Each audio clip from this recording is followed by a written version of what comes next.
함께 보실 말씀 여호수아서 2장 1절에서 21절 함께 교독하고 21절 같이 습니다. 1절 제가 먼저 읽습니다. 눈의 아들 여호수아가 시딤에서 두 사람을 정탐꾼으로 보내어 이르되 가서 그 땅과 여리고를 엿보라 하매 그들이 가서 라합이라 하는 기생의 집에 들어가 거기서 유숙하더니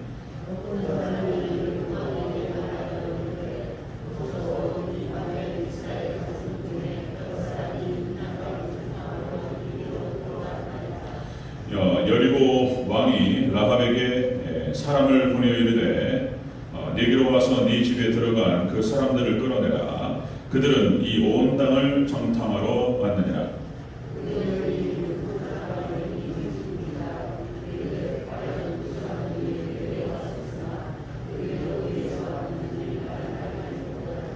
그 사람들이 어두워 성문을 닫을 때쯤 되어 나갔으니 어디로 갔는지 내가 알지 못하나 급히 따라가라. 그리하면 그들을 따라잡으리라 하였으나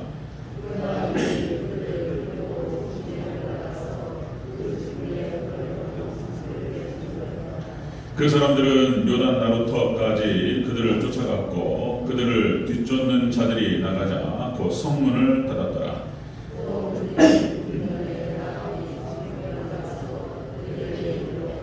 말하되 여호와께서 이 땅을 너희에게 주신 줄을 내가 아노라. 우리가 너희를 심히 두려워하고 이 땅 주민들이 다 너희 앞에서 간담이 농나니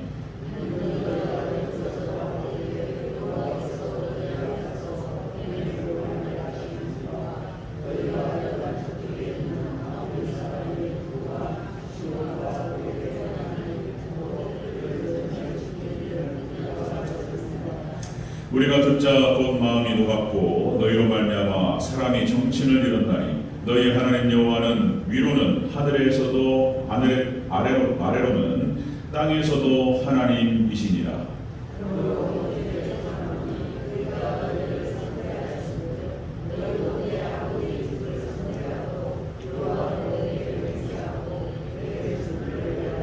그리고 나의 부모와 나의 남녀 형제와 그들에게 속한 모든 사람을 살려주어 우리 목숨을 죽음에서 건져내라.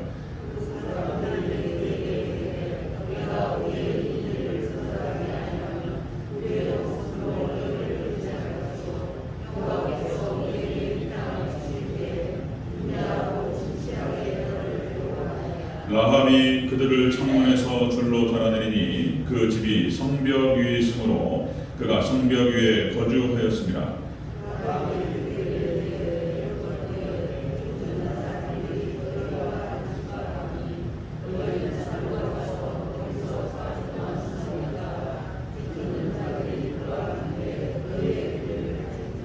그 사람들이 그에게 이르되 네가 우리에게 서약하게 한 이 맹세에 대하여 우리가 허물이 없게 하리니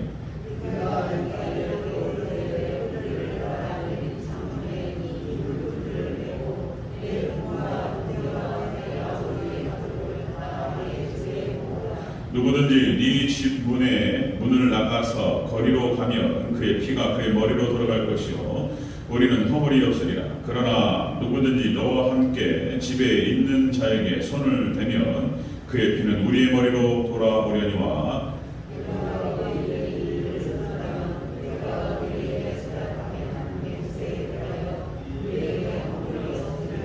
함께 했습니다. 라합이 이르되 너희의 말대로 할 것이라 하고 그들을 보내어 가게 하고 붉은 줄을 창문에 매니라. 아멘. 네, 인사하겠습니다. 어린 예수님, 네, 예수님의 은혜와 평강이 넘치시기를 축원합니다. 아멘. 네, 오늘 함께 읽으신 여호수아서 2장 1절에서 21절 좀 길게 읽었는데요. 오늘 본문을 토대로 기생라합이 복받은 이유라는 제목으로 함께 말씀을 받도록 하겠습니다. 같이 한번 따라하겠습니다. 기생라합이 복받은 이유. 기생라합이 복받은 이유 하겠습니다. 금방 말씀드렸던 것처럼 구약 성경에 나타나는 이신칭의 교리의 대표적인 사례 중에 하나가 이 기생라합의 이야기가 되겠습니다. 우리가 로마서를 살펴가면서 우리 지난 시간까지 6장을 마무리하고 이제 오늘 7장을 들어갈 터인데 이 라합 얘기 한번 하고 그렇게 한번 또 7장으로 들어가도록 하겠습니다. 자, 이스라엘 백성들이 출애굽을 하고 40년을 광야에서 방황하고 이제 가나안 정복 전쟁에 들어가는 그런 상황에 도달했다는 것이죠. 자, 요단 동편을 정복했습니다. 바사랑 옥 그리고 헤스보랑 시온 이쪽 지역을 전멸시켰습니다. 그리고 그 땅을 르우벤 지파를 중심으로 해서 몇 지파에게 나눠주고 그리고 이제 요단강을 건너게 됩니다. 요단강 건너고 이제 요단 서편을 정복해 들어가는데 요단 서편의 첫 번째 성이 바로 여리고 성이었습니다. 여리고성. 자, 그래서 이제 여기를 정복해 들어가는데요. 이제 정탐꾼을 보내어서 여리고성을 정탐하는데 두 사람을 여호수아가 보내게 됩니다. 여기서 이제 기생 라합의 집에 들어갔다는 거예요. 거기서 잠시 숨어 있으면서 정탐을 하기 시작하는데 이 기생 라합은 예수님의 족보에 들어갔던 여인 중에서 몇 명 안 되는 여인 중에서 한 명이었습니다. 자, 이 기생 라합은 우리가 잘 보는 것처럼 여리고 사람, 가나안 원주민이었고 이방 족속의 여인이었습니다. 거기에 하나 더해서 기생이었습니다. 기생. 말이 좋은 것도 아니죠. 매춘. 그러니까 굉장히 죄인을 얘기할 때 대표적으로 쓰는 그 직종 중에 하나입니다. 그렇죠? 이 여인이 놀랍게 예수님의 족보에 들어갑니다. 마태복음 1장 5절에 보면 기생 라합에 딱 나와요. 어떻게 이 이방인이었고 기생이었던 이 여자가 예수님의 족보에 들어갈 수 있느냐? 자, 이 이야기는 뭐냐면 여러분들 복음의 유대성을 이야기하는 것입니다. 복음의 유대성. 오직 믿음으로 여러분들 차별 없이 구원하시는 하나님의 은혜가 여기 기록됩니다. 여러분들 오직 예수 그리스도를 믿는 믿음 안에서 모두가 뭐 유대인이 됐든 이방인이 됐든 그 어떠한 사람이라 할지라도 예수를 믿기만 하면 구원받는 줄로 믿습니다. 이신칭의 교리의 대표적인 사례가 바로 이 기생 라합의 이야기가 되겠습니다. 좀 자세히 살펴보겠습니다. 어떻게 해서 이 기생 라합이 복을 받았는지 천천히 한번 살펴보겠습니다. 자, 기생 라합이 복 받은 이유 첫 번째, 가나안 땅을 이스라엘에게 주실 것을 이 여인이 확신했다는 것입니다. 자, 그 이야기 9절을 같이 한번 읽어보겠습니다. 9절. 자, 시작. 여호와가 이스라엘 자손에게 이르되, 잠깐만요, 죄송합니다. 자, 9절입니다. 9절. 죄송합니다. 9절 시작. 말하되 여호와께서 이 땅을 너에게 주신 줄 내가 아노라. 우리가 너희를 심히 두려워하고 이 땅 주민들이 다 너희 앞에서 간담이 먹나니. 아멘. 자, 말하되 여호와께서 이 땅을 너에게 주신 줄을 내가 아노라. 이 기생 라합이 지금 하나님께서 여호와 하나님께서 이 땅을 이스라엘 백성들 너희에게 주신 줄을 안다라고 표현한 것입니다. 안다. 그러니까 이 기생 라합이 어떤 루트였는지는 모르지만은 자, 이 놀랍게 이스라엘 백성들의 이야기를 들었다는 거예요. 그리고 지금 이 기생 라합이 하나님께 대한 여호와 하나님께 대한 믿음을 고백하고 있습니다. 아멘. 와, 이런 얘기 기록이 돼요. 우리 10절과 11절 다시 한번 읽겠습니다. 10절과 11절 시작. 이는 너희가 애굽에서 나올 때에 여호와께서 너희 앞에서 홍해물을 마르게 하신 일과 너희가 요단 저쪽에 있는 아모리 사람의 두 왕 시온과 옥에게 행한 일 곧 그들을 전멸시킨 일을 우리가 들었음이니라. 우리가 듣자 본 마음이 녹았고 너희로 말미암아 사람이 정신을 잃었나니 너희 하나님 여호와는 위로는 하늘에서도 아래로는 땅에서도 하나님이시니라. 아멘. 이 여인이 어떤 루트를 통해서 들었는지는 알 수가 없지만 이 기생 라합이 자, 이스라엘 백성들이 출애굽 당시에 벌어졌던 일들을 들었다는 거예요.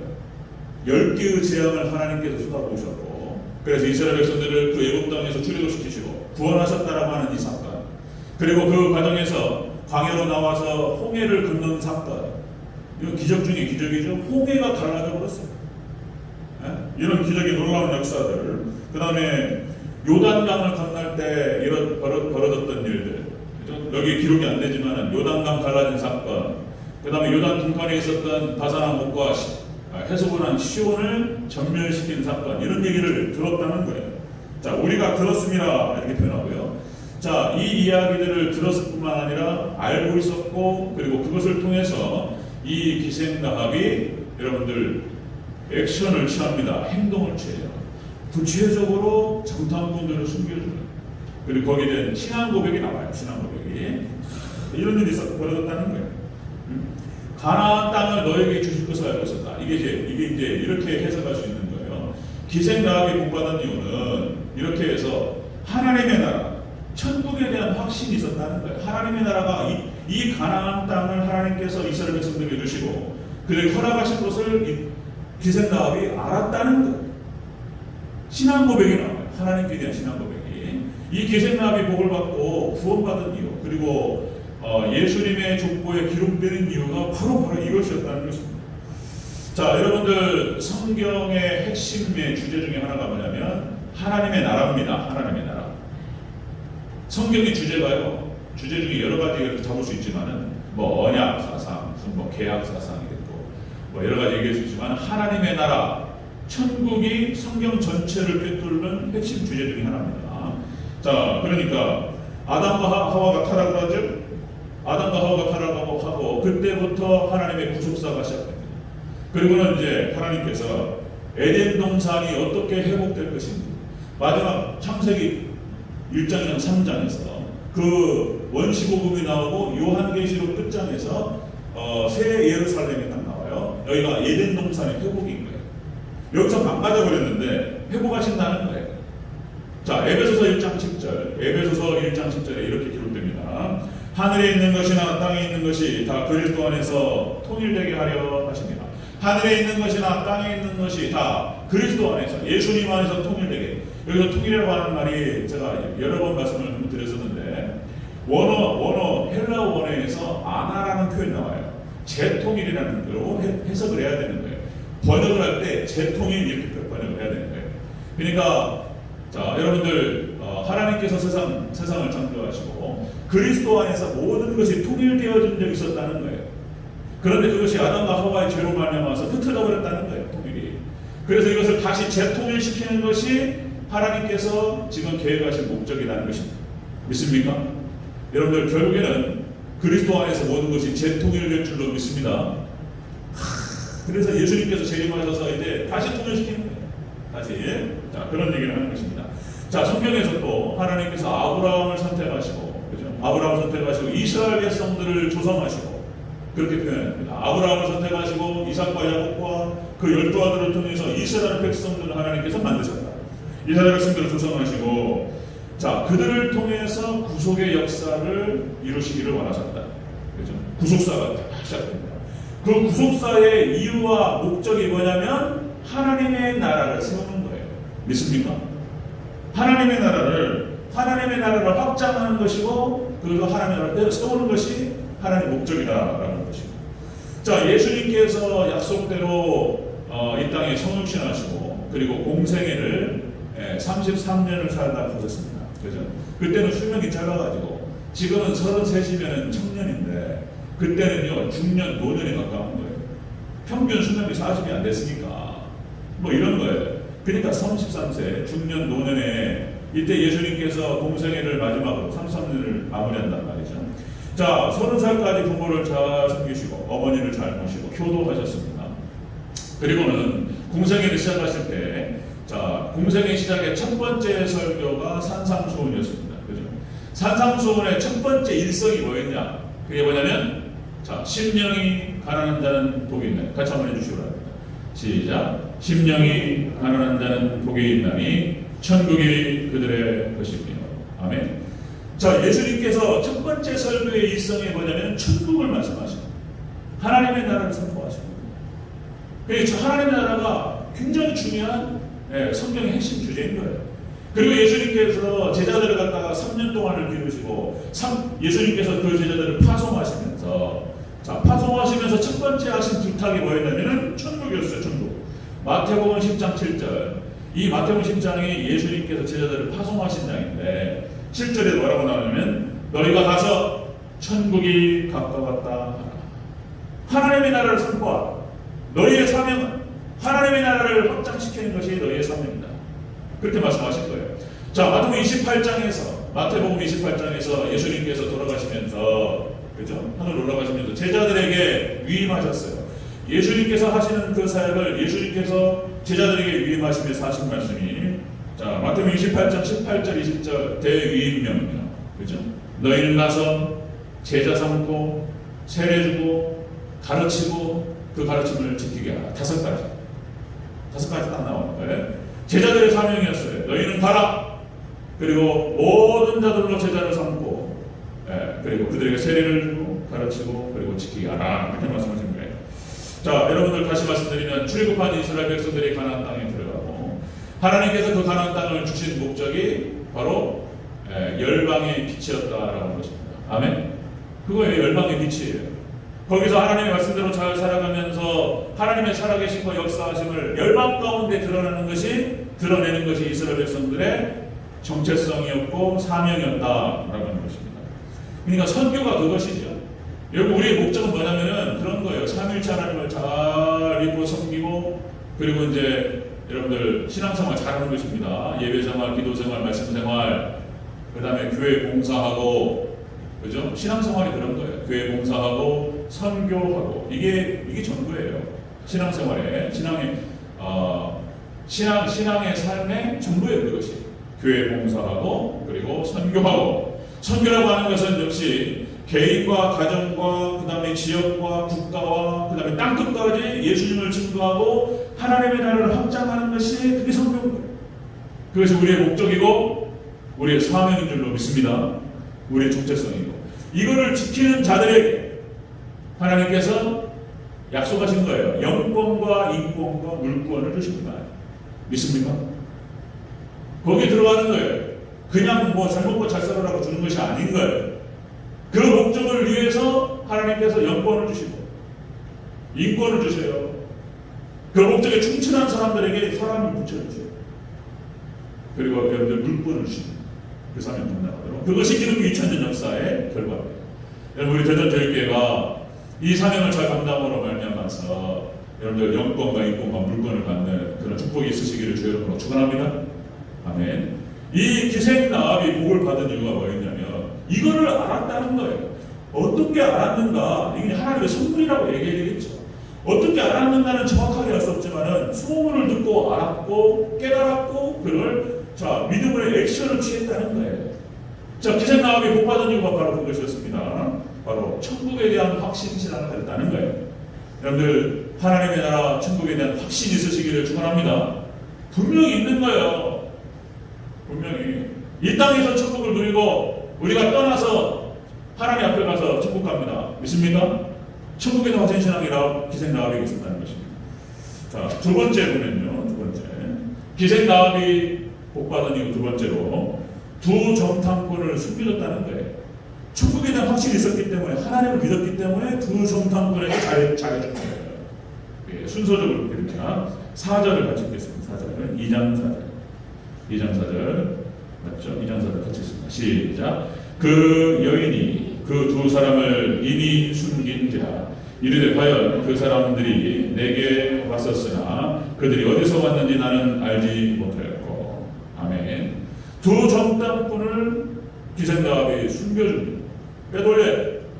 뭐 여기서 여러 가지 말을 할 수 있어요. 거짓말을 해도 되냐, 선한 거짓말이 뭐냐, 뭐 여러 가지. 하여튼 이것은 이제 주제에서 벗어난 얘기니까. 자, 어쨌든 이 기생나합이 복받은 이유는 이렇게 두 정탐꾼을 하나님 나라, 천국에 대한 이스라엘 백성들을 향한 하나님의 여호와 하나님의 뜻과 그것이 성취될 것을 알고 믿었다는 거예요. 그리고 두 정탐꾼을 갖다가 숨겨줍니다. 그를 보호해. 이것은 무엇을 의미하냐면 여기에서 주의종 영접신앙이 나오는 거예요. 또 한편에 그래서 빠뜨릴 수가 없는 거예요. 구원과 축복에 있어서 주의종 영접신앙이 기생나합에게 있었다라고 하는 것입니다. 자, 놀랍게 여러분들 히브리서 11장이 믿음장이잖아요. 히브리서 11장에 믿음의 선진들의 이름이 쫙 거명이 돼요. 보세요. 자, 아벨은 그 형 가인보다 더 믿음으로.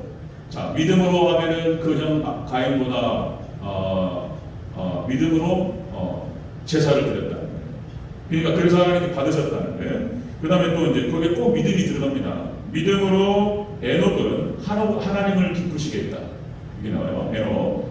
자, 보세요. 자, 아벨이 언급되고 에녹이 언급됩니다.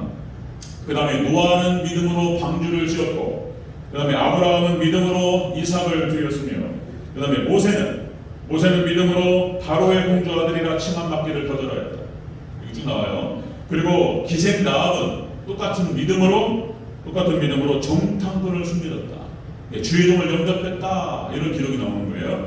자, 히브리서 11장 31절에 이렇게 기록됩니다. 히브리서 11장 31절. 자, 믿음으로 기생 라합은 정탐꾼을 평안히 영접하였으므로 순종하지 아니한 자와 함께 멸망하지 아니하였더라. 아멘.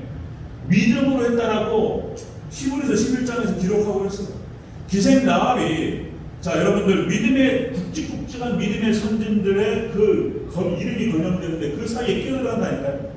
세상에 이런 축복이 어딨냐 말이에요. 아무리 우리가 죄인이고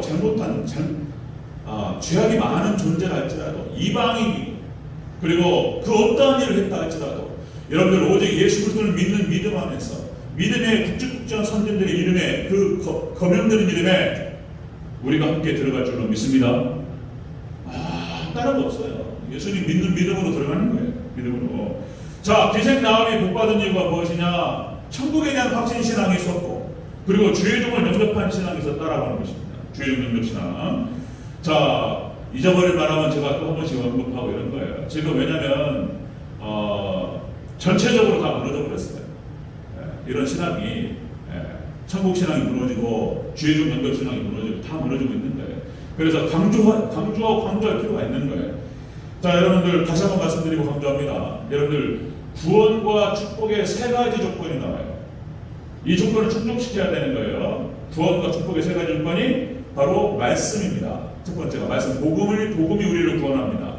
복음이 우리를 축복하는 줄로 믿습니다. 복음이고, 그 다음에 축복받는 조건이 교회입니다. 교회를 벗어나서는 구원받을 수가 없어요. 축복받을 수가 없습니다. 믿습니까? 자, 여러분들 말씀이, 그 다음에 교회가, 그 다음에 세 번째가 주의 종인 거예요. 그러니까 구원받고 축복받는 조건에 주의 종의 위치가 굉장히 중요한 거예요. 그 전에 말씀드렸듯이 여러분들 순서적으로는 그런 거예요.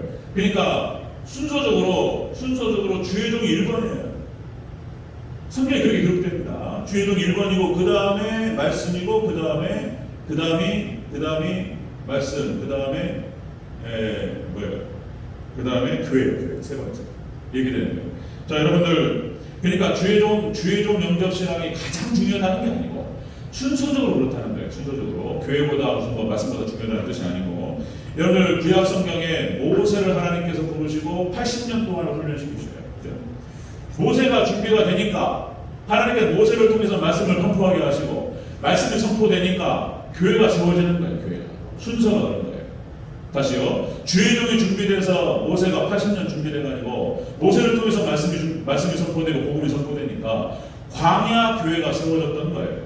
신약 성경도 똑같습니다. 신약 성경도 예수님께서 제자들을 갖다가 3년을 훈련시키셔요. 자, 사도들이 준비가 되니까 사도들을 통해서 하나님께서 복음을 선포하시고 말씀을 선포하시고, 말씀이 선포되니까, 복음이 선포되니까 초대교회가 세워지는 거예요. 믿습니까? 순서가 그렇다는 거예요. 순서가. 그 의미가 중요하다는 거예요. 중요해요. 자, 여러분들, 아브라함이 새 천사를 영접합니다. 그 새 천사 중에는 예수님께서 계셨다고 보는 거예요. 그죠? 그 천사를 예수님으로 해석을 하는 건데, 자, 아브라함이 새 천사를 영접해서 결국에는 이삭을 약속받습니다. 그죠? 그리고 롯을 구원하는 그런 어떤 계기가 되는 거예요. 아브라함이. 자, 그 다음에 모세도 마찬가지죠. 모세를 출애굽한 이스라엘 백성들이 추종하고 모세를 따라갔던 백성들은 다 살았어요. 그렇게 되는 거예요. 모세를 영접하고 모세를 따라갔던 모든 이스라엘 백성들은 구원을 받았다는 거예요. 모세를 따르지 않았던 자들은 그걸 타락하는 거예요. 그 다음에 세 번째, 여러분 사르밧 가부가 엘리야를 영접합니다. 그러니까 3년 반 동안 비가 오지 않고 가뭄이 찾아왔는데, 그때 어떻게 시돈 지역에 사르밧이라고 하는 이 여인이 어떻게 그 말씀을 알았고 주의 종을 알았는지는 잘 알 수 없지만 그 여인이 엘리야를 영접해요. 그리고 한 줌 남은 음식을 갖다가 대접합니다. 그리고 그 가뭄 3년 반 동안 가뭄에서부터 구원받고 아들이 죽었는데 아들도 살아납니다. 아멘. 이런 것들을 기록하는 이유가 뭐냐 말이에요, 성경에서. 자, 게셈 나합이 복을 받은 이유가 무엇이었냐? 이렇게 천국 신앙에 대한 확증이 있었고, 그리고 주의 종 영적 신앙이 있었다는 거예요. 여러분들 믿음으로 받으시기를 주의 이름으로 축원합니다. 아멘. 자, 여러분들 또 말씀드릴 수밖에 없는 거예요. 마태복음 10장이 목자론이고, 아까 말씀드렸듯이 마태복음 10장이 예수님께서 사도들을 파송하시는 장면이에요. 파송장입니다. 파송장.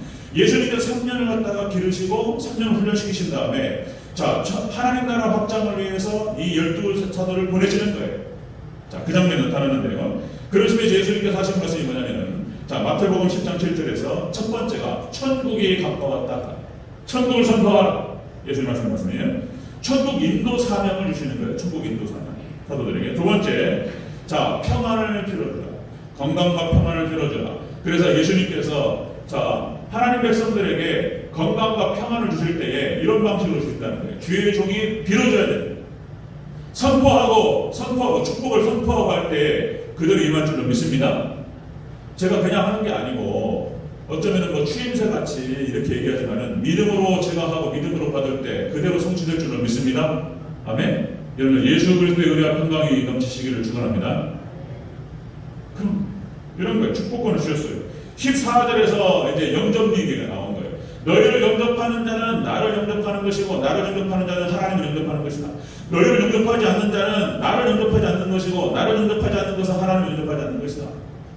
이렇게까지 하나님께서 무게를 실어주신다는 거예요. 이렇게 하지 않으면 예수님께서 권위를 실어주고 영권을 주시고 이렇게 하지 않으면 절대로 따라올 사람이 없는 거예요. 모세에게 하나님께서 은혜 주시고 제자들에게 예수님 제자들에게 은혜 주시지 않으면 그 누구도 따라할 일이 없는 거예요. 예. 여러분들 잘 아시잖아요. 우리 장로님들 뭐 가끔가다 그런 말씀 하시고 감사해요. 저를 이해해 주시는 차원에서 하시는 말씀. 예. 그러니까 한 가정에서 괜찮아요. 우리 애기 지호시안이 너무 감사해요. 예. 그러니까 여러분들 한 가정에서 가장이 한 가정을 인도하는 것도 어렵다니까요. 그것도 쉬운 게 아니에요. 한 가장이 아내와 자식들을 갖다가 믿음으로 인도하는 게 어려워요. 하나님께서 그 가장에게 하나님께서 리더십을 주셨어요. 거기에 순종해야 되는 거예요. 믿습니까? 그런데 머리는 성신 거예요. 이거는 하나님께서 하신 말씀이에요. 아무리 남편이 좀 시원찮고 그래도 그 권위를 갖다가 인정해 주지 않으면 가정은 망가지는 거예요. 시원찮아도 세워줘야 돼요. 믿습니까? 그런 거예요. 만약에 아빠가 남편이 좀 시원찮아 버리버리하고 예를 들어서 만약에 자식들 앞에서 그 가장 만약에 뭔 얘기를 뭘 결정을 하는데 아빠가 그거 그렇게 하자 그렇게 딱 얘기했는데 엄마가 그 자리에서 안 돼! 그러면 자식들 망가지는 거예요. 그런 거예요. 그 인정하셔야 돼요. 믿습니까? 그런 거예요. 똑같이 마찬가지인 거예요. 교회가 똑같이 주의 종이 아무리 시원찮아도 그죠? 만약에 초신자라든지 여기 앞에서 장로님들하고 이제 중직자들이 목사님으로 그냥 목사님 무슨 얘기 했는데 아이 그래 하지 마라. 그래버리면 이제 똑바로 되는 거예요. 원리는 똑같습니다. 자, 그러니까 영접 얘기가 나오는 거예요. 자, 그 다음에 또 한 가지가 이렇게 영접하는 자는 하나님께서 성령을 주신다 이렇게 말씀하셨어요. 그 다음에 또 한 가지는 다섯 번째 여러분들 이런 얘기인 거예요. 냉수 한 그릇이라도 대접하는 자는 결단코 상을 잃지 않으리라. 예수님께서 말씀하신 거예요. 그래서 내가 받은 것으로 알겠다는 거예요. 여기서 소자라는 표현이 나오는데 뭐 여기서 무슨 뭐 구제라든지 뭐 이런 뭐 복지 이런 얘기가 아니에요. 마태복음 10장 전체의 문맥이 주의 종 파송 신앙을 얘기하는 거예요. 파송 장면인 거예요. 주의 종 얘기인 거예요. 자, 이것이 뭐냐면은 주의 종에 대해서 식사 대접하고 감사한 일이죠. 너무 감사하고. 그런데 여기서 핵심이 뭐냐면은 목회를 돕는 거예요. 냉수 한 그릇이라도, 그러니까 작은 것이라도 협력하면서 이렇게 목회에 협력하고 도와주는 자는 예수님께서 하시는 말씀이에요. 결단코 선을 잃지 않으리라 말씀하신 거예요. 이게 다른 게 아니에요. 교회를 잘 이끌어가고 성도들을 천국으로 축복으로 이끌어가는 이 목회 사역 가운데에서 그렇게 해서 뭐 장로님들 너무나 우리 대전적인 장로님 너무 잘해주시고 감사해요. 좀 힘을 실어주시면서 이 목회 사역에 조금이라도 도움을 주시는 것에 대해서 예수님이 하신 말씀이에요. 냉수 한 그릇이라도 대접하는 자는 결단코 선을 잃지 않으리라 이렇게 말씀하셨어요. 자, 여러분들 구원과 축복의 조건이 바로 그런 것입니다. 여러분들 주의 종, 그 다음에 말씀, 복음, 그리고 교회 이 세 가지 중에서 한 가지만 틀어도 안 돼요. 구조가 그렇게 되어 있습니다. 구조가. 그래서 주의 종과의 관계가 참 어려운 시대예요. 제가 이렇게 계속 원리를 말씀드리는 거예요. 그냥 뭐 조지현 목사한테 잘해라 이렇게만 듣지 마시고 꼭 제가 아니더라도 목사는 떠나잖아요. 제가 20년 있다 떠날지 또 어떻게 될지 모르는 거잖아요. 그죠? 목사는 떠나는 거고 여러분들 이 자리를 지키셔서 대전절교를 세워나가셔야 되는데 제가 꼭 아니더라도 여러분들 꼭 주의 종 영접신앙 잘 무장하시기를 주의 종 축원합니다. 참 이게 복 받는 거예요. 구원 받는 길인 거예요. 여기 막혀버리면 축복이 막혀버려요. 그냥 구원이 막히고. 제가 시골교회에서 뭐 이런 경험이 세례를 3번 했어요. 많이 못했어요. 12년 동안 3번에 대해서 세례를 드렸는데 그때 제 나이가 40살이 좀 넘었을 때예요. 40살이 좀 넘었을 때 당시에 우리 한순이 할머니 같은 경우는 그분의 자녀들이 저보다 띠동갑이에요. 그분의 자녀가 한순이 할머니 딸들 아들들인데 막내 아들이 저보다 10살이 많아요. 그럼 그 한순이 할머니 얼마나 연세가 많으시겠어요? 그분 세례 드렸습니다. 할머니 오세요. 머리에다가 손을 얹고 제가 마음을 다해서 세례 드렸습니다. 그 다음에 또 여러분들 바로 우리 교회 바로 밑에 센터 막국수라고 우리 그 마을의 중앙에 있었던 그 막국수집 그 사장님이 그러니까 이제 그분 큰아들이 저하고 동갑이에요. 그래서 세례 드렸습니다. 겸손하게 머리 딱 숙이고 제가 딱 세례 드렸습니다. 그 다음에 또 한 분이 이제 그 한순이 할머니 따님이었는데 암으로 돌아가셨어요. 제가 못 고쳤어요. 제가 능력이 있어가지고 신유 연수가 있어서 고쳤으면 얼마나 좋았을 텐데 그건 못했어요. 못하고 제가 장례를 치렀는데 김옥순 집사님 저하고 띠동갑이에요. 김옥순 집사님 제가 세례를 드렸습니다. 그리고 임종하기 며칠 전에 춘천 강대병원에 제가 마지막으로 신방해서 믿음을 확인하고 그렇게 보내드렸습니다. 나이는 어렸지만 주의 종으로 알고 저에게 세례를 받으셨고 그리고 하나님께서 구원하신 줄을 믿습니다. 그러니까 이제 이런 거예요. 그냥 위치가 그런 거예요. 영적으로 그런 것입니다. 위치가 이 원리를 여러분들 잘 이해를 못하시면은 이게 복잡해지는 거예요. 이제 자 라합은 그랬다는 거예요. 여기서 라합이 기생 라합이 복받은 이유가 무엇이었냐 이런 거예요. 하나님의 나라에 대한 확신이 있었고, 그죠? 하나님께서 하나님에 대한 지식이 있었다는 거예요. 그리고 그 지식이 있었기 때문에 정탐꾼을 보호한 거예요. 숨겨준 거예요. 죄를 명접신앙 가지고 있었다는 거예요. 이게 복받은 틀이에요. 틀. 자, 그다음에 마지막입니다. 그래서 이 정탐꾼의 말을 듣습니다. 이 기생라합이 세 번째입니다. 기생라합이 복받은 이유 세 번째, 붉은 줄을 창문에 맵니다. 자, 우리 21절을 같이겠습니다. 21절, 2장 21절. 함께 했습니다. 시작. 라합이 이르되 너희의 말대로 할 것이라 하고 그들을 보내어 가게 하고 붉은 줄을 창문에 매니라. 아멘. 자, 이 붉은 줄 아시지요? 뭔지? 이 붉은 줄이 뭐냐 말이에요. 붉은 줄이.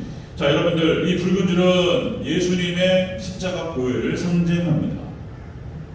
십자가 보혈을 상징하는 거예요. 자, 그러니까 여러분들 노아의 홍수 심판 때에 자 노아가 방주를 지었다는 거잖아요. 방주를 지을 때에 그 안쪽에다 역청을 발라요. 이 역청은 예수님의 피를 상징하는 것입니다. 그러니까 구약 성경에 나타나는 예수님의 보혈과 피를 상징하는 것들이 상징물들이 몇 가지가 쭉 나와요. 그 중에 한 가지가 노아의 방주 때 역청이에요. 역청을 발라가지고 물이 새는 것을 방지하는 것입니다. 여러분들 노아의 방주는 팥은 교회를 상징하고 역청은 예수님의 피를 상징하는 거예요. 그럼 피가 있을 때 여러분들 교회 안에만 구원이 있는 줄로 믿습니다. 그 다음에 또 여러분들 6월절 이스라엘 백성들 출애굽을 할 때, 자, 죽음의 10번째 재앙, 죽음의 사자가 애굽 땅을 덮쳐 들어갈 때에, 그래서 이스라엘 백성들에게는 그렇게 한 거예요. 어린 양을 잡아가지고 그 피를 문 임방과 설주에 바르라. 이게 십자가를 상징하는 거예요. 문 임방과 그 설주에 기둥에 바르는 거예요. 그럼 이걸 보고 죽음의 사자가 지나가는 거예요. 그리고 이스라엘 백성들 중에서는 단 한 명도 10번째 재앙에 들어간 사람이 없었던 거예요. 마찬가지인 거예요. 자, 이 라인 통해서 똑같이 기생 나합이 이 붉은 줄을 맵니다. 당시에 여리고성은 하나님께서 명령하신 거예요. 진멸하는 거예요. 진멸.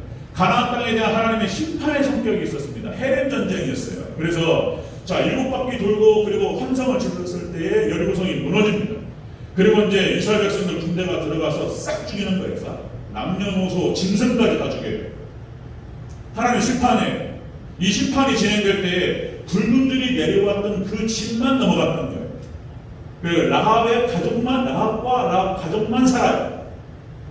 그런 사건이 벌어집니다.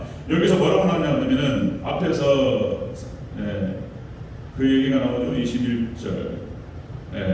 붉은 줄을 내릴 때 그 가족 중에서 그 집이 있어야 돼. 없으면 안 돼. 만약에 돌아다니다가 죽으면 책임 없어요. 이게 진면 헤렘 전쟁이 진행되고 여리고성에 대한 심판이 진행될 때에 그 집에 들어가야 돼. 그 집에 안 들어가면 심판받습니다. 죽습니다. 그 얘기가 나오죠. 어디 18절 같이 읽겠습니다. 18절 한번 읽겠습니다. 우리가 18절 19절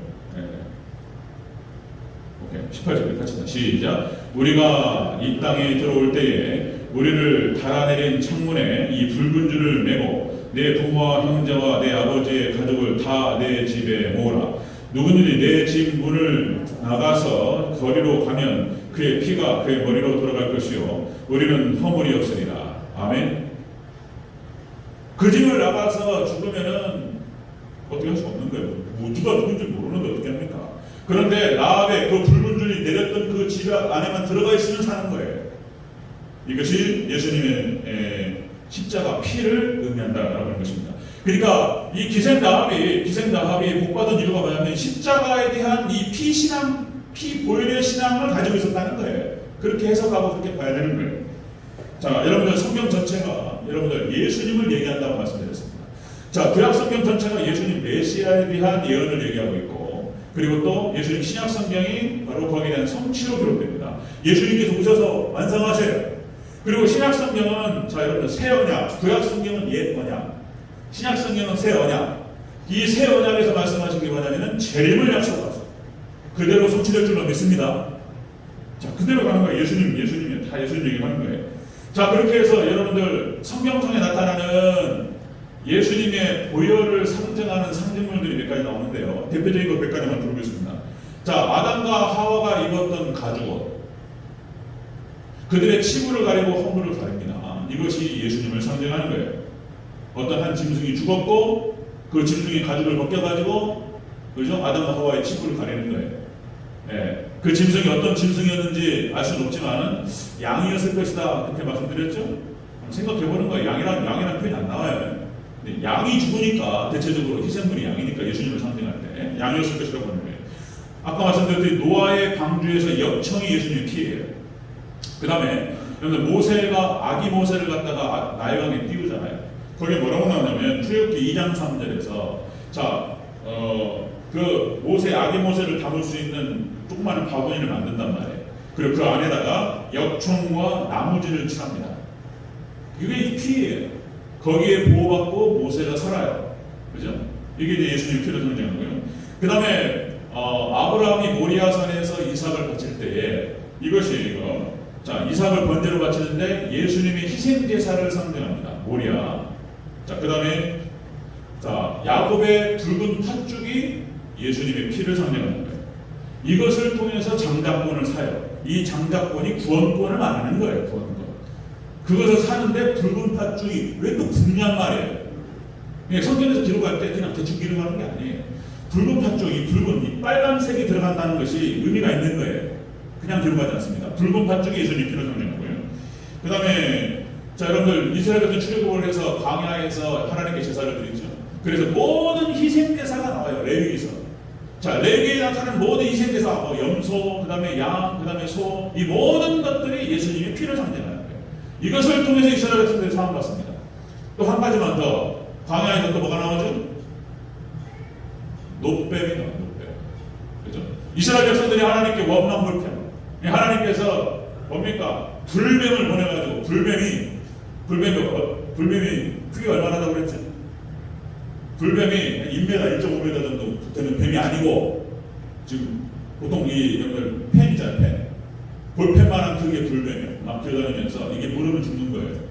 막 죽어나가니까 노뱀을 갖다가 딱 끌어올렸어요. 이걸 바라보는 자는 사는 거예요. 이것이 바로 예수님을 상징하는 거예요.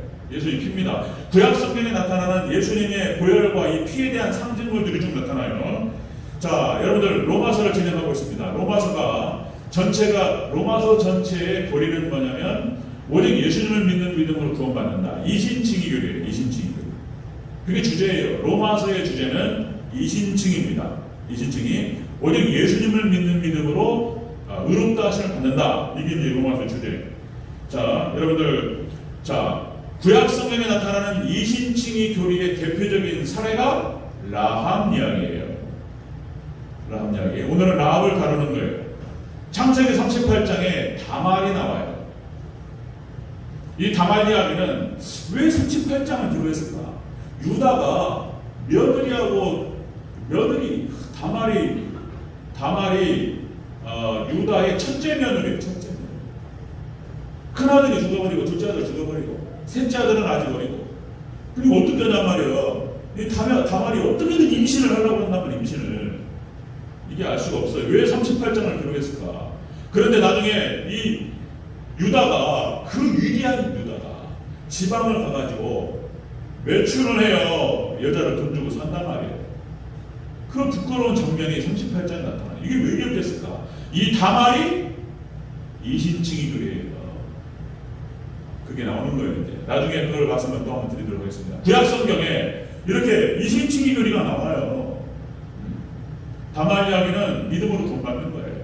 그리고 다말이 여러분들 놀랍게 예수님의 족보에 또 기가 막히는 거예요. 자, 여러분들 이방인이었고 그리고 천한 신분이었습니다. 기생이었습니다. 이 라합이 믿음으로 구원받습니다. 오늘 새벽 예배 때 함께 나눴던 말씀, 자 로마서 10장 11절 12절에서 이렇게 기록됩니다. 성경에 이르되 누구든지 그를 믿는 자는 부끄러움을 당하지 아니하리라 하니 유대인이나 헬라인이나 차별이 없습니다. 누구든지 주의 이름을 부르는 자는 구원을 받으리라. 아멘. 오직 예수 그리스도를 믿는 믿음 안에서 다른 거 없어요. 다른 조건. 오직 이거 한 가지만 성경이 얘기합니다. 예수님만을 여러분의 주님으로 영접하시고 놀라운 구원과 놀라운 또 축복을 받아들이시는 저와 여러분 되시길 주의 이름으로 축원합니다. 마지막 정령을 마치겠습니다. 기생당함이 복 받은 이유가 무엇이었냐? 하나님의 나라 천국에 대한 확신이 있었다. 그리고 두 번째, 그 확신이 있었기 때문에 정탐꾼을 숨기고 주의 종을 영접했다. 그리고 세 번째, 그것을 통해서 그 주의 종을 통해서 붉은 줄을 내리라고 하는 그 말을 들었고 그것을 순종합니다. 그것을 통해서 구원받는 거예요. 이야기는 그렇게 정리가 됩니다. 여러분들 우리 예수님만을 의지하고 따라가는 저와 여러분 되시기를 축복합니다. 아멘. 기도하겠습니다.